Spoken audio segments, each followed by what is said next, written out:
Hi guys, welcome back to my channel. And for today's video, nandito tayo sa Tadadeng Mendez, Cavite. Ayan guys. So, actually ito, nasa around 7 minutes going to Tagaytay. And now is tanghaling tapat. So, we are here on the property. Accessible siya by car and motorcycle. Ayan o. So, nagmotor tayo going to this property. And at the end of the video, I will show you kung gaano siyang kalapit sa Tagaytay. So, magmomotor tayo from here going to Tagaytay. And syempre, andito tayo sa property na may house and lot package. Ayan o. But if you don't like the house and lot package, meron tayo mga lot only. Ayan o. Nagsisimula na yung construction. Ayan. So meron tayong lot only package, and upon development is any house design po siya. And with free transfer of title na po siya. But before natin siya ikutan is paliparan muna siya ng drone shot para makita nyo yung aerial shot niya that you will see here on 3, 2, 1. Ito po yung drone shot niya.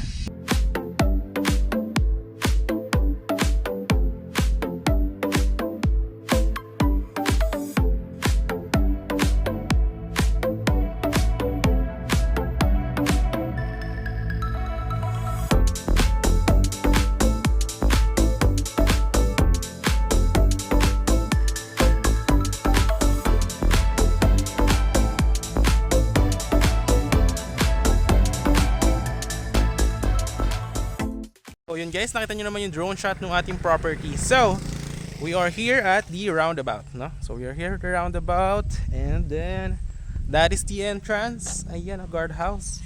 This is the road, 10 meters wide, going to Barangay Road. Barangay Road going to Tagaytay is around 7 minutes. So itong main road na to, this will be 10 meters, no? Gagawin dito sa kabila, dito. Gagawin dito sa kabila is 8 meters. And then sa kabila doon is 8 meters din. Ayan. So, ilalagyan na actually ng mga stick dito. Ayan, makikita nyo. Ayan. So, sabihin yan, papalakasin yung kalsada up to there. Yung roundabout, papalakihin. Tapos yung dito sa kabila is papalakihin din. Ayan. And, dito guys, di ba yung hilera na yan, meron tayo house and lot package. Ayan. So, that's around 6.2 m if inner. And then, 7.2 m if corner lot. So, lahat na po yun, no? Kasama na siya. And papakita ko yung sample ng ating house design, no? Sa dito. Papakita ko dito para makita nyo ano yung tsura or sample ng ating house and lot package, no? Ayan. Diyan, makita nyo dyan. Alright? So now, actually may mga available dito na lots. Ayan, no? Diba? Ito yung entrance. Wait lang. O yan. O dito, may mga available na lot. Dyan, dyan. So gagawin pa yan ng perimeter fence dyan for security of property. And dito sa kabila, diba? Ito yung entrance. Dito, yan, may mga available lots din tayo dyan. Andyan siya guys, ayan, makikita nyo. Yan o. So ito, papalakihin yung kalsada. Yung makikita nyo may mga stick. Ayan, so papalakihin siya. Ayan, gagawing 8 meters road. So para malaki talaga, no? So, talagang maganda yung project kasi malaki yung concrete road. So sa future naman yun, malaki yung magiging daanan or access niya. Tapos lalagyan nyo ng mga drainage. Syempre, hindi naman bahain dito dahil almost Tagaytay weather naman siya. Mataas ang kanyang above sea level kaya hindi siya binabaha. But syempre kailangan na maganda yung drainage system para maiwasan palalo yung mga ganyang sitwasyon. So yan, may mga muhon na siya dyan. Dyan gagawin, idudugtong yung concrete road gagawing 8 meters. Ayan. So dito dediretso yung kalsada. Makikita nyo. So nasa na ba ako? Andito. Yan yung kalsada. Dediretso yan hanggang doon. Makita nyo yung mga kinlir na yan. So gagawin yan dyan. Alright, so di ba galing tayo dyan, ayan yung entrance. Alright, yan, gagawing 8 meters road. Yan. So now, dediretso yan dyan, no? Kita nyo yung stick, ito. Tsaka yung stick na yan. O yan, dediretso dyan yung kalsada. Yung concrete road, ayan. Tapos iikot yan doon, pag ganun. Tapos dito, may concrete road din from that stick up to there and going there. Yan. So kita nyo naman yung drone shot natin, so malaki yung property. Yan. So may mga available tayo na lots dyan, no? May mga 150 to 100 square meter, and then gagawan dyan ng perimeter fence doon, no? Which is good actually. Yan. Dito may end lot dito na maganda actually. Dito sa may kabila lalagyan niya ng perimeter fence pa ikot doon. Alright, so ikutan natin dito. Ayan. Ayan, may available dyan end lot. Ayan, isa. Tapos dyan may kalsada dyan. Kaya maganda rin dito, may corner lot kasi dyan eh. Yan. Tapos dyan oh, di ba? May perimeter fence. Maganda dyan kasi sa future, bawa, malaki yung kalsada kasi, tapos dyan yung lot mo. So pwede mo siyang gawing parkingan, di ba? So dito, yan, gagawan din dyan ng concrete road from here papunta dyan sa kabila. So dediretso yun dyan. May mga available lots din tayo dyan. So ile-level pa yan, lalagyan ng mga drainage, concrete road. Tapos dito may available din tayo dyan. Yan, hanggang doon sa may dulo meron din. Then meron din tayo dyan, oh. Dyan, magaganda rin dyan, oh. Yun yung entrance mismo, oh, di ba? Ayan. Pero kung ayaw mo, gusto mo ng privacy, I suggest go on the end lot. End lot, no? Or dito, may privacy ka na dito actually, dito. Diba? Kung ayaw mo nang dinadaanan ka masyado ng tao. So okay lang naman, no? So yan, meron din available papunta doon sa kabila. Hanggang doon sa dulo. Dito yung mga housing lot, no? Package dyan. So yan, kung gusto nyo housing lot, yan. But if you want lot only, yan, dito. Tapos any house design naman upon full development. So ano ba yung magiging itsura nito? Kasi nakita nyo dito, ganyan lang naman yung meron dyan. Kasi nga, yung ano lang siya, project.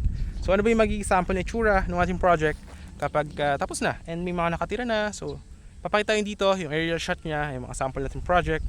So para makita nyo, magka-idea kayo if ano ba yung mga sample. So I will show it here in 3, 2, 1. Ito po siya.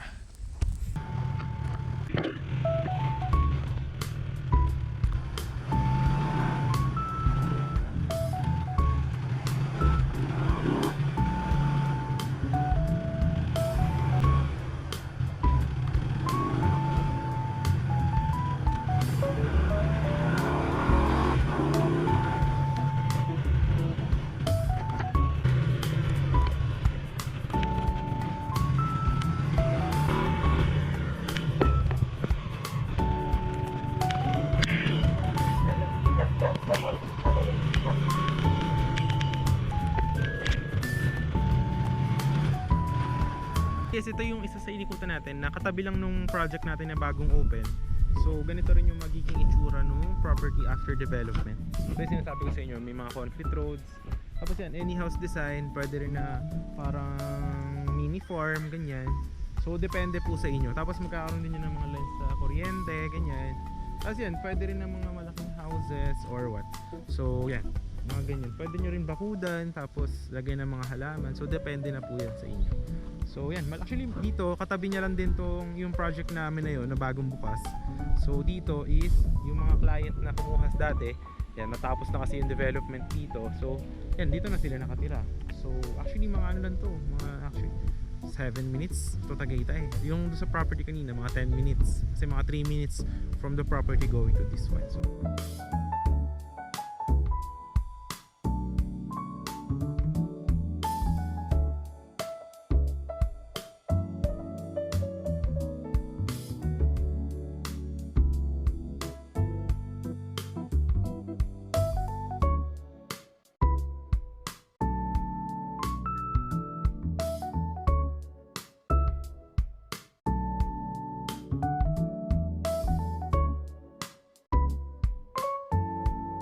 so yun guys, yun lang naman yung mga sample, yung mga info, no?